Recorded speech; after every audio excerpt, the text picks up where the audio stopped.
Making a video. Probably shouldn't. But I feel like it. Oh, horrible rain again. So it's going to be a very mucky walk. And my ear is clogged, which is not good. And so I can't hear. Not clogged, it's whatever it is, infected or fucked up in some manner where it ceases to function. So I guess function is a good word for this video. Hathaway has reasserted his point. And in the same, he does keep changing the goalpost in terms of this identifying value. And so now he's back to doing the to them thing, essentially, that somehow it's intrinsic to them. Because that's the intended biological function, is personal. And clearly, it's a personal motivation device, sentience. That's what it is. It motivates DNA molecules in a competition to win the grand prize of DNA success. Yeah, well, there's nothing in that structure that at all creates any logical continuity problems between recognizing same as same. So we're back to the same as same argument, that it really doesn't make a difference who's doing the paying for your profit. The payment is the thing that's significant. The fact that it happens in the universe. And that's what intrinsic means. You can't have intrinsic to them personally, so that's even it's not a straw man, but it's a scapegoat, I don't know, scape hatch. So he begins this video in the typical manner. I'm not requiring you to provide a blueprint of the mechanics of consciousness, except I am, because I'm going to say it doesn't mean anything until you prove it. And again, my counter argument is I don't need any proof, just like I don't need proof that the mechanisms within the sun produce photons. The sun produces photons. That's what it does. Okay, and I know it. And all the reductionism in the world isn't going to change the fact that we can know that one. That's what it does. And all the reductionizing of our consciousness in the world isn't going to change the fact that it creates this value experience, a valuable experience. So I guess I'll just go back to that explanation a little, opine a little bit on the nature of what biology did and why it did it. Okay, why sentience was fallen upon as a mechanism. And this Hathaway will concede, or agree with, or he also believes that evolution has a reason. There's a logic to the method to the madness, so to speak. What the fuck is that? I don't know. Some slugs were doing something there, I guess, or frogs, or there are a zillion little frogs. I don't know what they are, but man, some kind of tree frog, but zillions upon zillions. Ugh, a slug on my tree. Ugh. Yeah. Anyway, my tree. See, it's my tree now, because I have find utility in it. But anyway, that's a side subject. Damn. I knew I should watch for that. Well, I didn't know it. I did know it, but I just didn't cognize it at this very moment. Oh, well, it gives me a chance to fix this anyway. This damn tarp is too heavy. Yes, of course, I put the tarp out to clean it last night, and I didn't think it was going to rain buckets of rain. My tarp is all wet.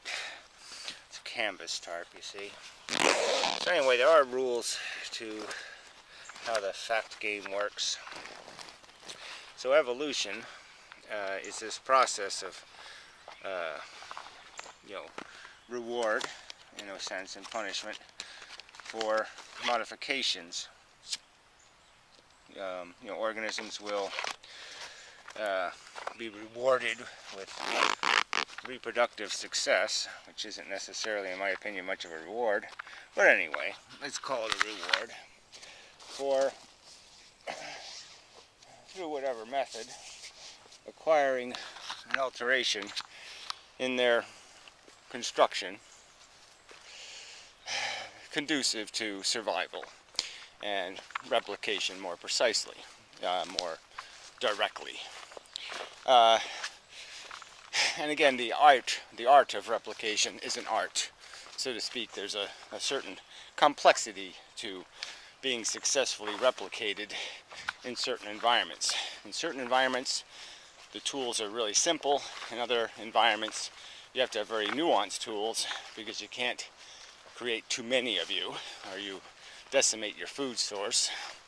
So there has to be balances, and your reproductive rate has to be balanced, your success rate, to the environment.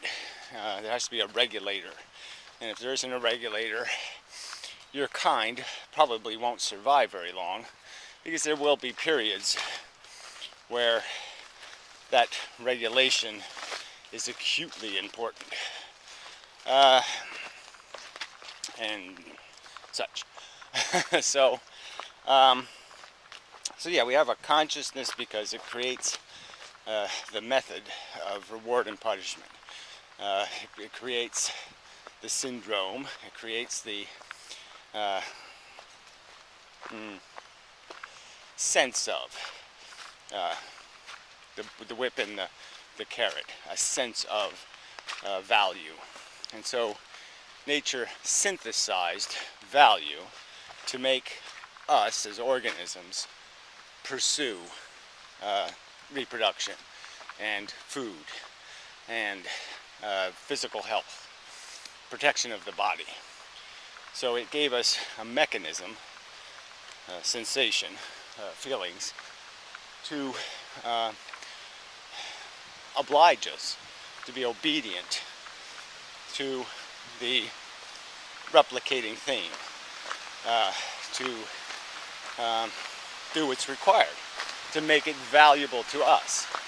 Because intellectually, it couldn't be valuable.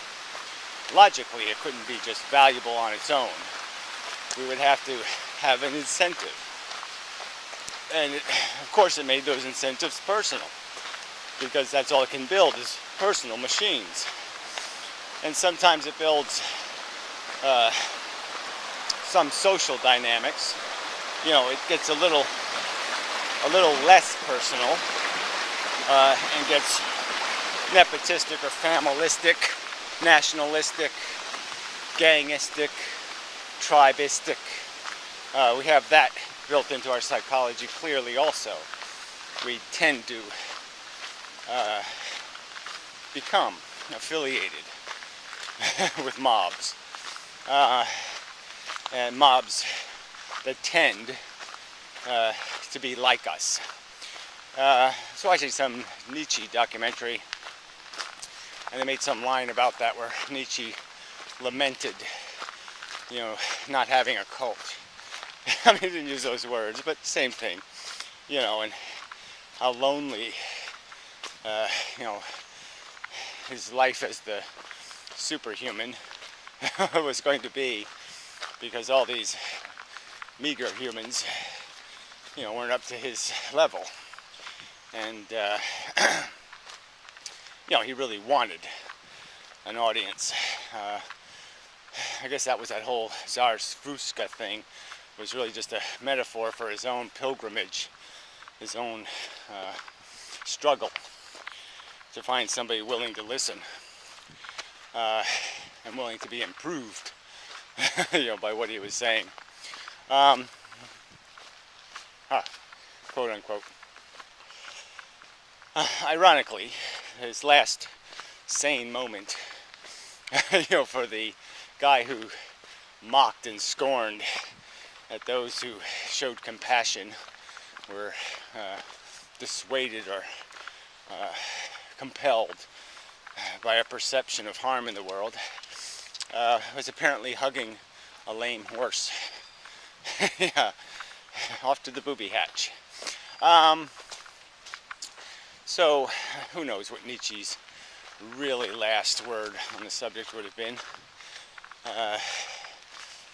Strange story, really. I didn't think somebody could live with 30 years with syphilis, but who knows.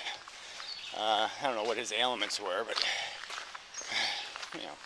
Well, anyway, I mean, ironically also, is, you know, apparently he got, a woman disappointed him, and, you know, fractured him thoroughly.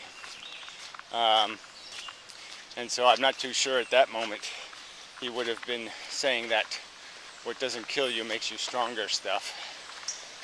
There's every indication he was not made stronger through the experience. So anyway, I don't want to get on Nietzsche. Well, I do, because I think he's just such a, he is a cult figure in the sense that he's just being turned into another messiah. The glory, the magnificent Nietzsche, like he's some sort of heroic mountain climber, and he only was that in his own mental delusions. No reality to any of it. Never, his own philosophy never lived. So, but back to the story, the Hafliday saga of, you know, we get him to use words like intrinsic and bad, and now he's still just going to break those words and say the bad somehow is limited. It only has badness inside the individual, and bad isn't bad anymore once you get 10 feet away from a person. Ah, bad is over. I have to be inside them for bad to be real. But once I'm outside of them, no bad here. Again, the argument could be made is I can create an organism. I can take a human being and theoretically strip it of a personal identity, you know, knowledge of self, and, you know, certain life experiences, let's say, an education, and then put it in pain, and somehow it's not in pain. Somehow the pain isn't real now because it doesn't say I'm in pain. It doesn't cognize it as a I'm in a bad way. Of course it still is. And of course if I could mitigate or comfort it like a lame horse on the road, if hugging it will make it okay, will make the horse feel better, I'm doing it. I'm there. I'll help out. This is the logical thing to do. This pain is bad, no matter where it is. Suffering is bad, no matter where it is. God damn, I'm getting bitten by shit now.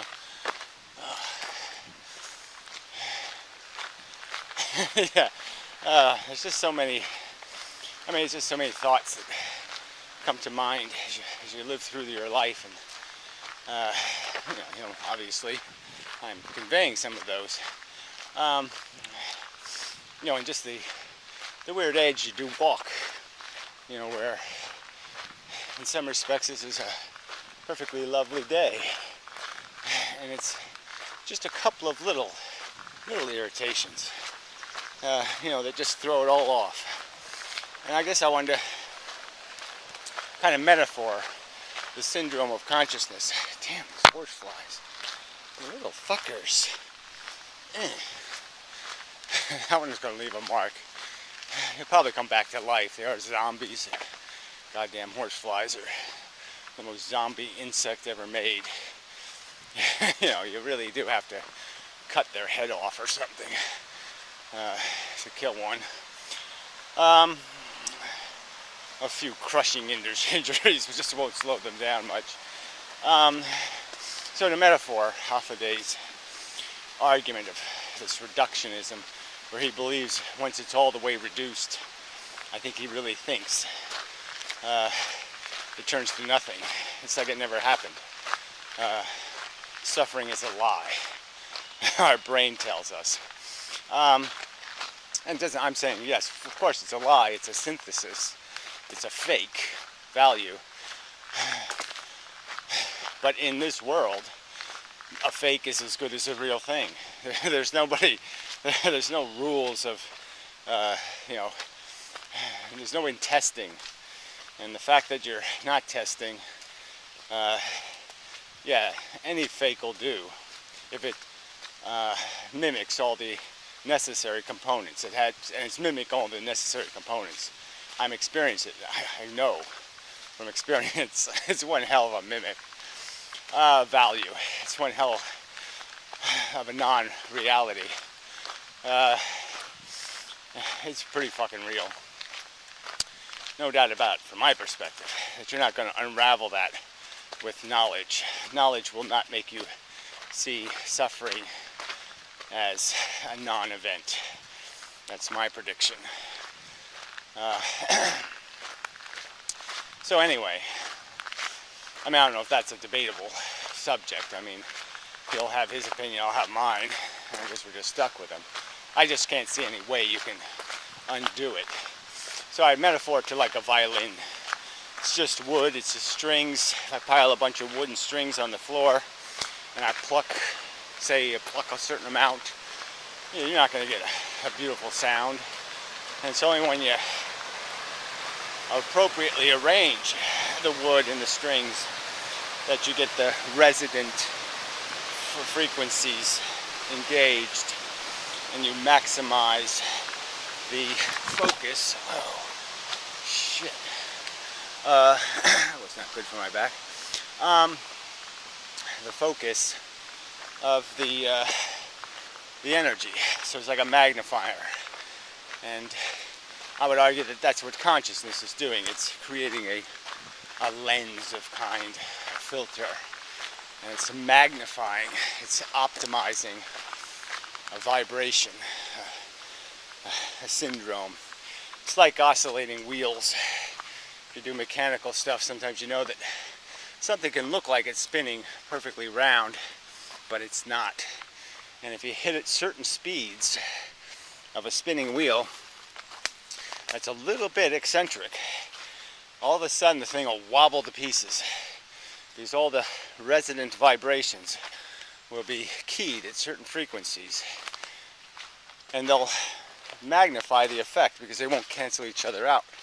They'll be all constructive interference, so to speak, and they'll magnify the effect of the defect, and the whole thing will fall apart. So, you know, one speed you can run it for 10,000 years, another speed you can run it for 10 minutes. You know, and that's what consciousness is, in my opinion, likely. It's some thing where biology has filtered out of the neurological mess the knee jerks, the cascade of knee jerks that is our brain. Somehow it's filtered out of that, this illusion of an identity and a poker. You know, and it's just pulling it out and pushing it in. Pushing in bad, pulling out good. Like a governor. And that's the reality we are soaked with. So much to do. Anyway, my work is never done. Oh, grass came out nice. Except it's glaringly patchy, but what are you gonna do? Gotta put some weeds in it, I guess. Make it match the rest of the lawn. Anyway.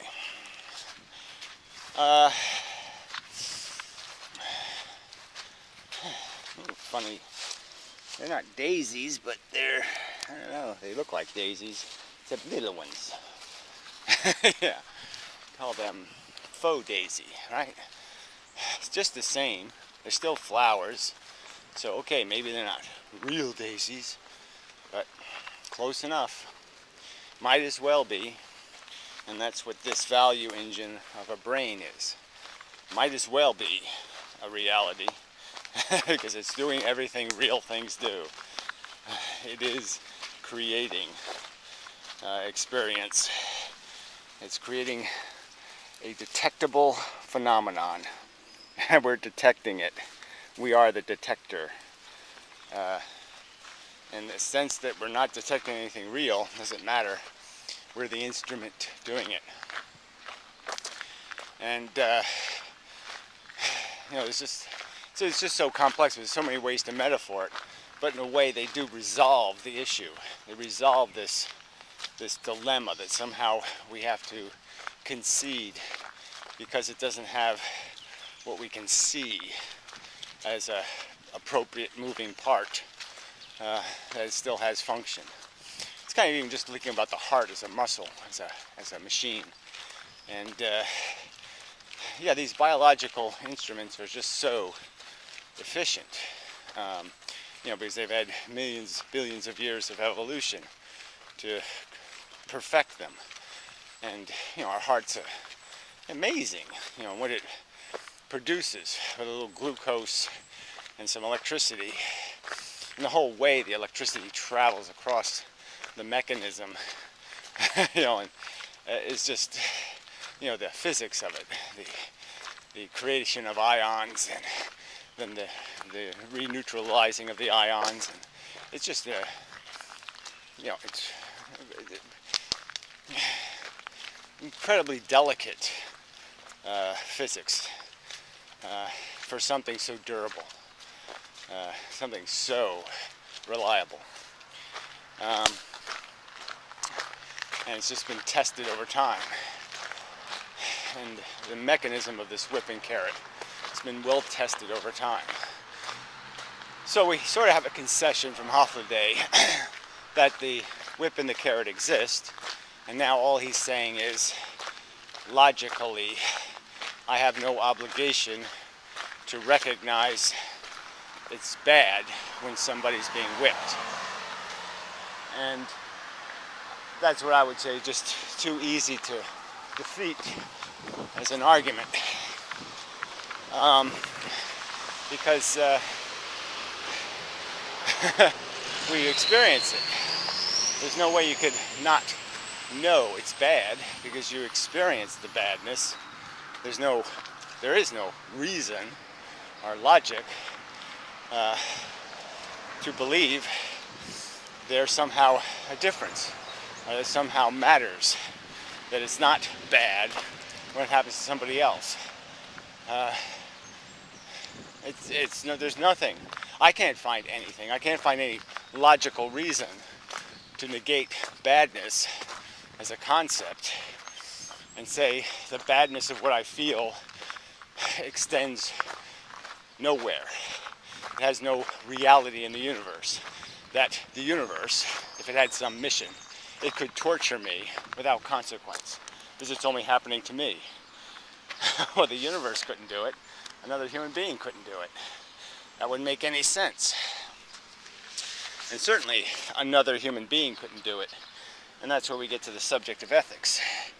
You know, as soon as you acknowledge that that's really what we're doing, we're trading who gets the bad end of the stick. Yeah, can't find the magic compartment containing the magical happy stick.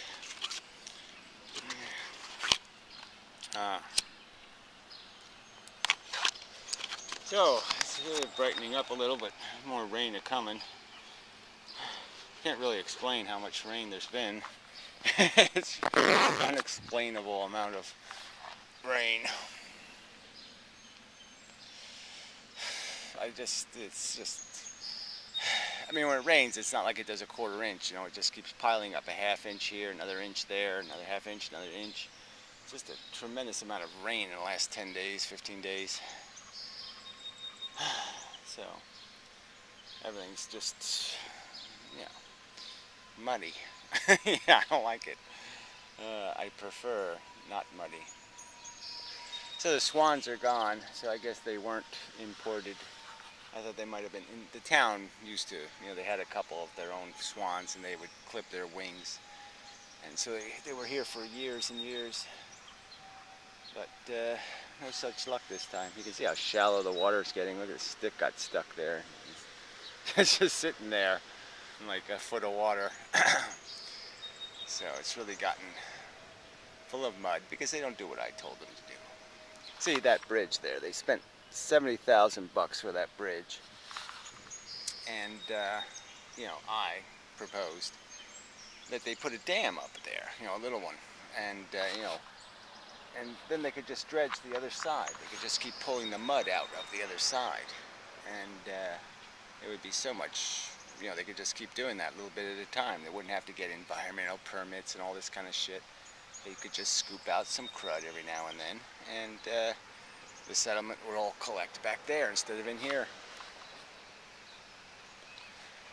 But anyway, I think it would work. That's a different subject entirely, isn't it? Yeah. Alright, so back to the... I don't see how, like again, it's back to the chess argument. It's a game we're playing collectively. Existing in the universe is not something, it's not a personal game. It's a everybody's playing game. And you just can't separate the welfare of the other players with your status in the game. The team matters. And it's like war. You don't win the war because you survive. It's a collective effort. And you don't win efficiency of sentient manifestation by playing your individual game. It's bigger than that. The truth of consciousness, the truth of badness is bigger than your brain. I don't know why that isn't intrinsically logical to you. That it's quite obvious that that's how it's played. Consciousness is the manifestation, not your consciousness. Feelings are the consequence of consciousness. And it's a consequence for all the feeling things. It's always the consequence. There's just no part of this that you can personalize besides the fact that, yes, we're individual pawns. But it doesn't change the fact that if a pawn is going to be tortured, it's a bad thing. No matter which one gets the torture. I've been over that so many times. There really isn't, I'll go the other way. There really isn't an excuse to have to re-go over it. Beyond the fact that he's apparently unpersuaded by what I see as uncontrovertible truth. That you can't personalize something that's not just happening to you. And it's not just happening to you. Interesting. These little trees. This one kind of pine there, and a little cedar tree there. And none to be found anywhere here. So it must have been from people's rubbish. But anyway. They fenced in this tree. This, whatever it is. I don't know what this is. What is this? Crab apple, I think. I don't think that's worth it. Well, it doesn't look like it. It's look like they're really eating it. They reach up to grab it all. So it really is doomed eventually. Funny that they haven't even, well, I guess they probably did figure out how to jump the fence, but that doesn't make them taller, so it's not going to do them that good. Because, yeah, that's 6 feet. They can jump that, no trouble. Alright. So where was I? Finishing up. Yeah, so I guess we're back to the us, them thing, the me, them thing, and it just doesn't make any sense. It's all players in the game. You don't undo somebody's existence that easily, just by saying it's a them. That just doesn't do it. You have to have more. If you're going to say somebody doesn't exist, you're going to have to say more than I say they don't exist. I say they're not doing exactly what I'm doing in fundamental character. Oh, there's so few good choices here. Fuck it. I'll take that choice. Yeah. And then I'll take this choice. Ugh. Well, this didn't fall down, so I guess that was a win. Oh, that rock moved, which is not helpful. Well, fuck it. Go ahead, move. See if I care. Alright, made it. So anyway, I haven't watched the rest of the end of the video. I'm sure it climaxes with some kind of horrible crap. But yeah, these videos are so hard for me to watch. I have to keep turning them off. It's like, oh, I can't take any more of this nonsense. It's really worse than theism. From my perspective. To me, it's logically more nonsensical to claim non-existence of something so existent and so powerfully existent. At least the theological nuts don't do that. They create fairy tales. They create extra cartoon characters. But they don't break the basic plot, which is that we're vulnerable. We're sensitive things in the world. And what happens to us matters. There's good outcomes and bad outcomes. No doubt about it. And to deny that, just too stupid. So anyway, off to the gulag. Yeah, it feels like it today. I don't want to do this. Till next time.